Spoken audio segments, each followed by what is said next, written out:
Bismillahirrahmanirrahim. Assalamualaikum warahmatullahi wabarakatuh. Sebelumnya izin memperkenalkan terlebih dahulu. Nama saya Akmal Fitriana Muhlis, kelas 2E Pinjas 2019. Nomor NPM 192191192. Di sini saya akan memenuhi syarat tugas mata kuliah teori belajar mengajar motorik. Dan di sini juga saya akan menjelaskan dari makalah yang telah saya buat. Yang pertama juga saya akan menyebutkan terlebih dahulu konsep-konsep yang akan saya jelaskan. Yang pertama ada pengertian belajar gerak, yang kedua ada bentuk dan konsep gerak, yang ketiga ada ranah gerak.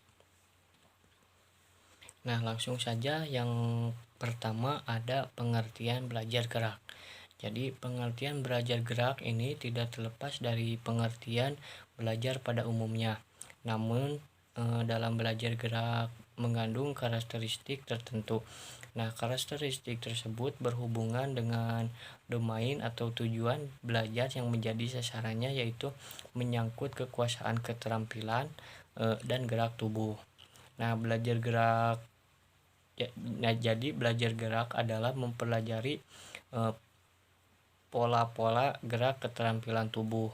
Nah, proses belajarnya melalui pengamatan dan mempraktekkan pola-pola gerak yang dipelajari. Nah, intensitas keterlibatan unsur domain psikomotor yang berarti juga dominan fisik. Nah, hasil akhir dari belajar gerak berupa kemampuannya melakukan pola-pola gerak keterampilan tubuh. Nah, di dalam belajar gerak bukan berarti domain kognitif dan domain afektif tidak terlibat di dalamnya. Semua unsur individu terlibat di dalam belajar gerak. Hanya saja intensitas keterlibatannya berbeda-beda. Nah, di sini juga saya akan menyebutkan menurut para ahli. Salah satu para ahli yaitu Wahjaidi pada tahun 1999. Nah, jadi dalam jurnal Iptek Olahraga diungkapkan bahwa penguasaan keterampilan gerak hanya diperoleh melalui pelaksanaan gerak dengan program pembelajaran yaitu terencana, sistematis, dan berkelanjutan. Nah, keterampilan dapat digambarkan sebagai kualitas penampilan seseorang, tapi dalam melakukan tugas-tugas gerak fisik. Indikator kualitas yang harus dipenuhi sebagai gerak olahraga harus efektif dan efisien ataupun adaptif. Nah, mengapa untuk menguasai keterampilan gerak olahraganya harus melalui proses pembelajaran terlebih dahulu. Nah, proses belajar gerak pada hakikatnya berbeda dengan proses belajar yang lain.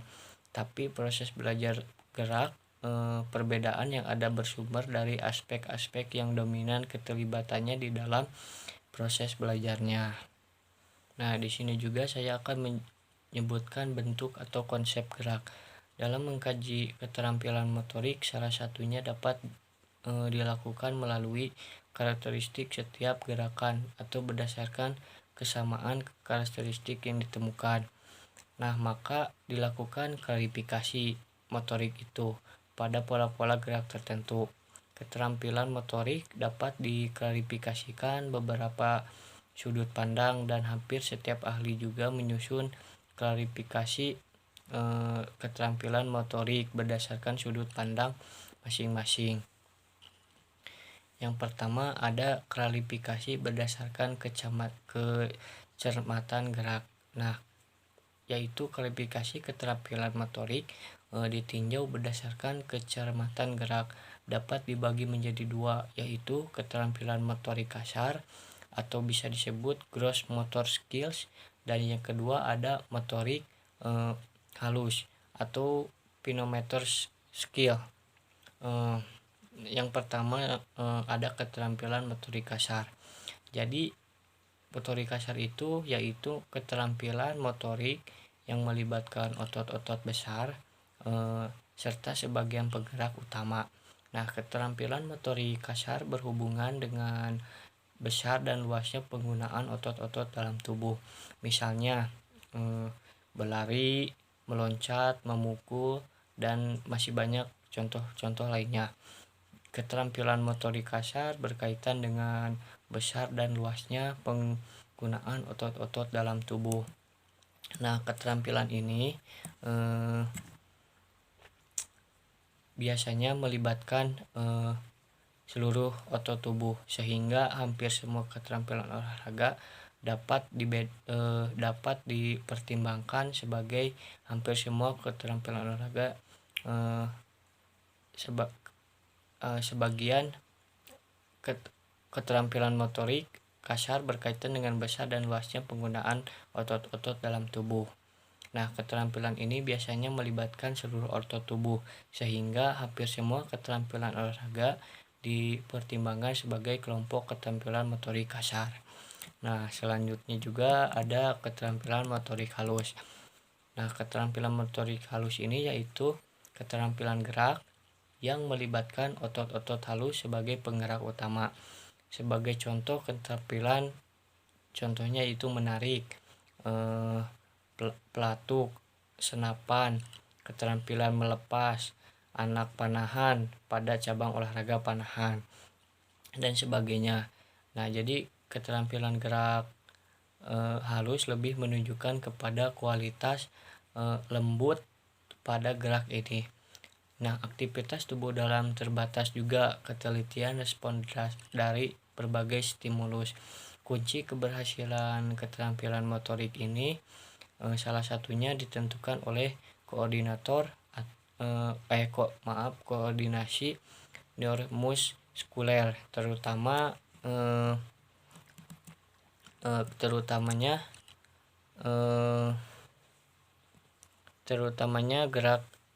gerak yang lembut. Nah, selanjutnya ada ranah gerak. Jadi ranah gerak adalah terjemahan dari kata domain yang dapat diartikan sebagai bagian atau unsur kawasan psikomotor yang ditemukan pada kesempatan dan bertitik tolak, dan klasifikasi gerak yang ditemukan oleh Harrow pada tahun 1972 yang membedakan gerak tubuh manusia menjadi 6 klasifikasi, yaitu meliputi yang pertama ada gerak refleks, yang kedua ada gerak fundamental, yang ketiga ada kemampuan perseptual, yang keempat kemampuan fisik, yang kelima kemampuan gerak terampilan, yang keempat ada konsumsi non diskursif. Nah, klasifikasi tersebut juga di atas merupakan satu kesatuan membentuk gerakan tubuh manusia, yang merupakan suatu urutan mulai dari gerakan yang dibawa sejak lahir sampai dengan gerakan pada tingkat yang paling tinggi yang dapat dilakukan oleh manusia. Nah, itu saja penjelasan yang bisa saya sampaikan. Mohon maaf bila ada kekurangan ataupun kesalahan kata. Ditutup dengan doa, Robbana atina fid dunya hasanah wa fil akhirati hasanah wa qina adzabannar. Wassalamualaikum warahmatullahi wabarakatuh.